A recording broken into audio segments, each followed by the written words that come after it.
I'm 81 years old, and there's one thing I never told my son. I thought there would always be more time. But now, time is almost gone, and this silence is heavier than anything I've ever carried. I sit in the house most mornings before the sun comes up. Your mother's been gone 6 years now, and the house still hasn't learned how to sound empty without her. It creaks the same way.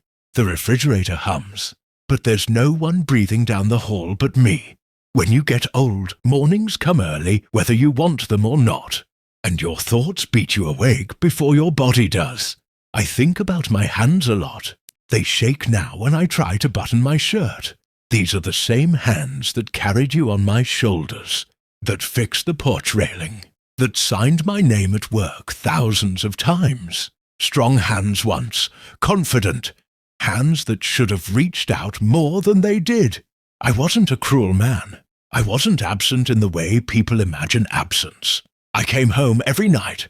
I paid the bills. I showed up to the school plays, even if I sat in the back. From the outside, I did what a father was supposed to do. But there's a difference between being present and being close. I didn't understand that then. I grew up believing that words were unnecessary if you were doing your duty. My own father didn't say much. He worked, drank his coffee black, and went to bed early. If he was proud of me, I never heard it. If he loved me, I was supposed to know. So when you were born, I followed the only map I had. I thought providing was the same as loving. I thought staying steady was enough. I didn't realize children need more than stability. They need to be seen. I remember you at about 8 or 9, sitting at the kitchen table with your homework spread out. You asked me to look at something you'd written. I was tired. I'd had a long day. I told you, later, without even looking up. Later never came that night, and I forgot about it entirely. You probably didn't. That's the thing about these moments. They're small to the person walking away from them. They're heavy to the one left sitting there. In my 30s and 40s, I was convinced time was endless. Every sacrifice felt temporary. I told myself I'd slow down when things were more secure, when the promotion came through, when the mortgage was paid off, when you were older and wouldn't need me hovering. I didn't see that later was quietly becoming never.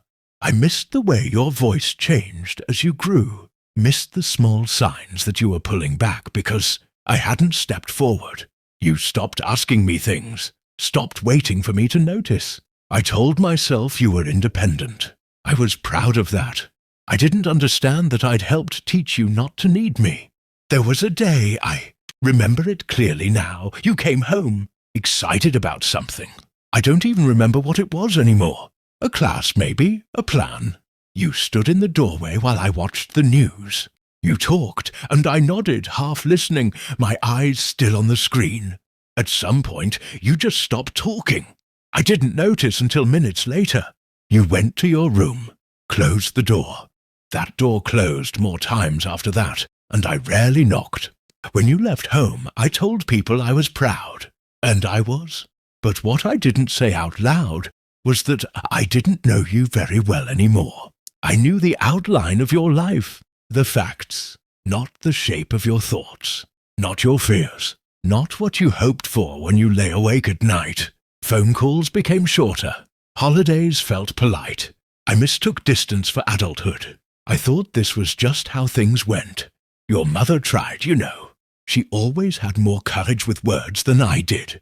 She'd tell me, you should say something, after you'd leave. I'd shrug. I'd say, they know. I always said that. They know. But knowing isn't the same as hearing it. When your mother got sick, the world narrowed fast.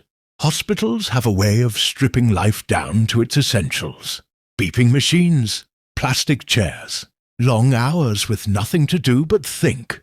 I watched her fade piece by piece, and I realized how much of our life had been lived on autopilot. How many conversations we'd postponed. How many feelings we'd assumed would wait. After she died, the house felt enormous and empty at the same time. That's when the regrets started showing up uninvited. Not dramatic regrets, Quiet ones, ordinary ones, the kind that sit beside you while you drink your coffee and don't leave. I thought about you constantly then, about the man you'd become, about the father I'd been.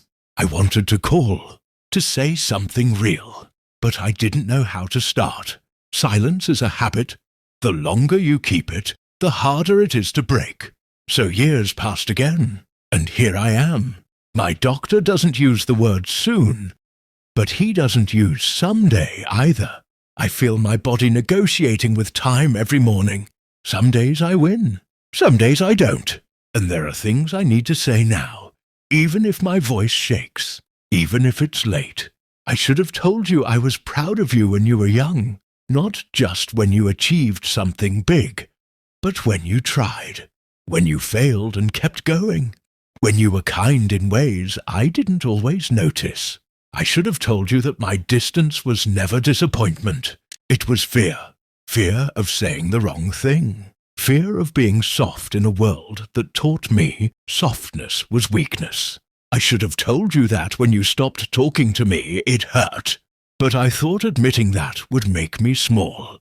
I should have told you that watching you grow into yourself was one of the few things in my life that felt bigger than my own concerns. I just didn't know how to step out of my own head long enough to say it. If I could go back, I wouldn't work as late. I wouldn't assume there would be another chance to listen. I'd sit at that kitchen table and read what you wrote, even if I didn't understand it, especially if I didn't. But time doesn't move backward. It only reveals.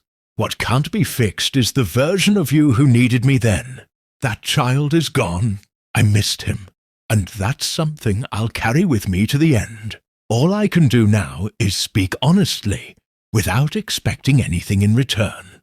You didn't imagine the distance. You didn't fail me. You didn't ask for too much. I loved you in the only language I knew at the time.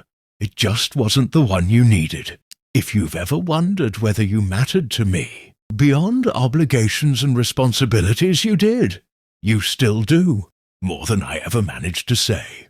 And if this is the last thing I leave behind, let it be this.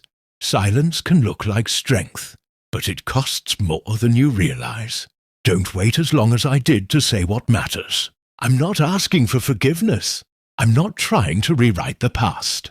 I just don't want to take these words with me when I go. If this meant something to you, hold it gently. That's all I ever wanted to do, even when I didn't know how.